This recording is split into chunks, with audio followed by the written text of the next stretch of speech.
Do I believe in ghosts? A few years ago that wouldn't have been a difficult question. A resounding no would have sprung from my lips with barely a moment's thought. I love a good ghost story. I even watched some of those ropey documentaries on the less respectable TV channels. But a believer, I most certainly was not. But now things are more complicated. My strange journey started almost 3 years ago. It was on the London South Bank, having just seen a Hitchcock classic at the cinema, and was killing time before returning to see a screening of The Innocents, the classic cinematic ghost story. By luck and coincidence, as I walked out in front of Charing Cross Station, I crossed paths with an old school friend, someone I'd not seen in years. We took the chance to catch up and settle down in a nearby pub. I explained that I had a few hours before the film started, and ended up telling him the plot, as he had not seen it, though he was apparently a fan of horror. At some point, as we started to trade our favourite scary tales, he said to me that he knew someone who had experienced the real thing, a relative who had actually seen a real ghost and had a real story to tell. Naturally, I was sceptical. I knew people who had seen ghosts, but these were always stories that had taken place during their childhood and lacked credibility, transformed as they were into fascinating anecdotes ripened for ear-catching conversation. Yet he was insistent that if I wanted to, I could hear the story straight from the horse's mouth. After a few pints, this became something of a gauntlet thrown down, and I felt obliged to pick it up. A few weeks later, I found myself in an unfamiliar part of suburban London going to visit a man who, as it turned out, was firstly not expecting to see us, and secondly, didn't want to tell us the story. If this seems like a humorous situation, I can state quite categorically that it wasn't. He really didn't want to tell it. He was afraid we might laugh, that we might scoff. This was something quite serious to him, something he didn't like to talk about. Unfortunately, this made it all the more fascinating to hear.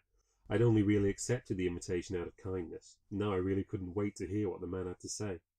We managed to persuade him after a while, swore that we weren't about to laugh at him or mock him, and we really just wanted to hear what he had to say. He didn't just want to tell us the story, though. He wanted to prove it. Prove that he wasn't making it up. There was this contradiction within him, a wanting to be believed but also a fear of being laughed at. So we listened intently. What struck me about his story, and what caused me to really embark on the journey that led me to starting this book, is just how affected he seemed to be by what he had experienced. Seems like an obvious thing to point out, doesn't it? But when you hear a ghost story, you always take it as a roller coaster ride, some frights and some chills, a bit of fun and a bit of a scare. You don't really take it seriously. Yeah, when I heard this story, I was taken aback by just how serious it was. It wasn't a bit of fluff told in low light with a sense of relish. This was a defining moment in this man's life, and not a good one, a painful one. I found the urge to tell his story almost irresistible. He was uncomfortable with the idea at first, but slowly I was able to talk him round. This was his chance to put his side of the story across, to present what had been a great tragedy in his life without judgment for others to discover, for him to just tell it like it is. People could either then take it or leave it. And that's how I decided to approach the idea. I sat down with him and a microphone and just let him tell it, recording every word. This was useful for several reasons, and not just for capturing his words, but also it allowed me to scrutinise them. Though I found nothing suspicious about him or his story, I nevertheless wished to be certain that he was telling the truth, at least as far as he knew it. I could detect no great diversions from the story he had told me before, no signs of great exaggerations or flexible facts. And as for his evidence, let's be clear that this did not amount to categorical proof or supernatural occurrences, but it did establish a certain number of facts, dates, locations, proof that certain events had happened, even if their cause could not be concluded. Having heard his story again, I felt even more strongly that he was sincere, that he was no great fantasist or exhibitionist, and for his part it seemed that we had in some way helped him to get these matters off his chest, give him some small sense of catharsis. And this is where my journey started. As I sat at home transcribing his words, I wondered who else out there had a real ghost story. A story that preyed on their mind, that they had kept hidden, reluctant to tell their friends or family for fear of ridicule or worse. I took small steps at first, just a few mere blog posts and forum entries. The early response was overwhelming, a mixed blessing to say the least. I had given out an open invitation for any joker, loon and nutcase to vie for attention. I was bombarded with the ridiculous, the stupid and the mundane. Everything from tales of creaking doors and gates to the attacks of full-grown boogeymen. But I stuck with it. My first storyteller confessed having spoken to a few others online about his experiences, and said he knew of a few he felt were serious, sensible people who, like him, had experienced something out of the ordinary, but also feared ridicule or the attentions of the over-enthusiastic amateur ghost hunter.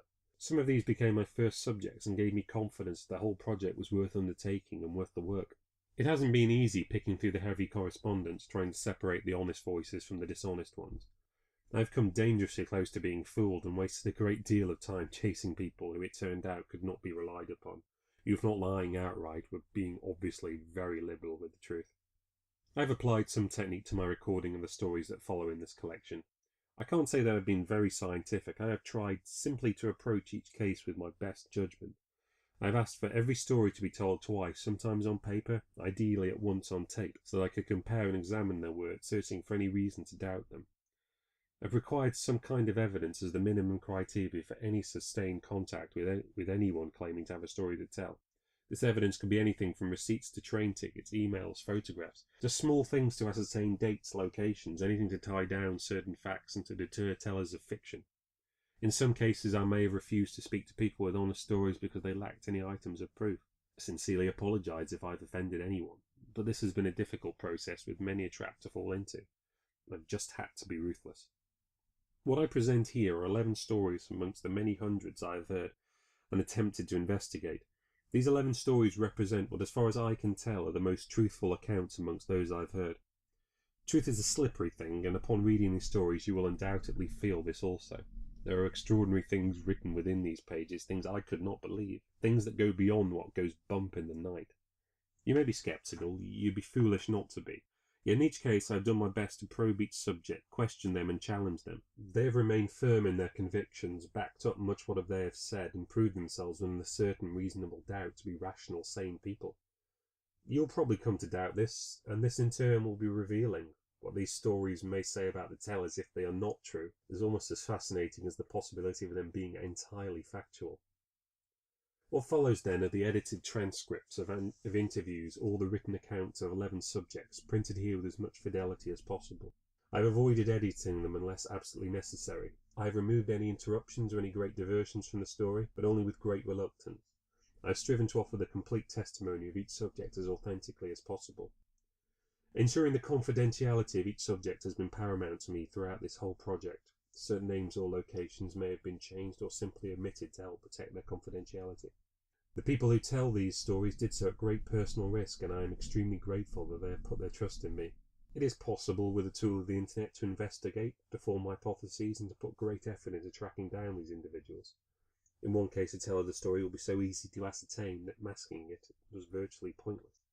Yet I saw no reason to offer them any different assurances than any other subject. Nevertheless, I must ask and implore you to leave these people alone and not to attempt to uncover their identities. Thankfully, they've been put through enough. What these stories tell us about the supernatural, about life and death, the universe, I can't say. This project has made me simultaneously both more sceptical and more of a believer. Sceptical because of all the countless hours wasted listening to lies and dross and delusional behaviour. But in these stories there are 11 people who speak with a genuine pain. Their stories cannot so easily be explained away. Does that mean I believe in ghosts? I think until I see one face to face I will always be a skeptic. But do I believe there are things that exist in this world that defy explanation and our understanding? Yeah, you bet I do. So, let's begin.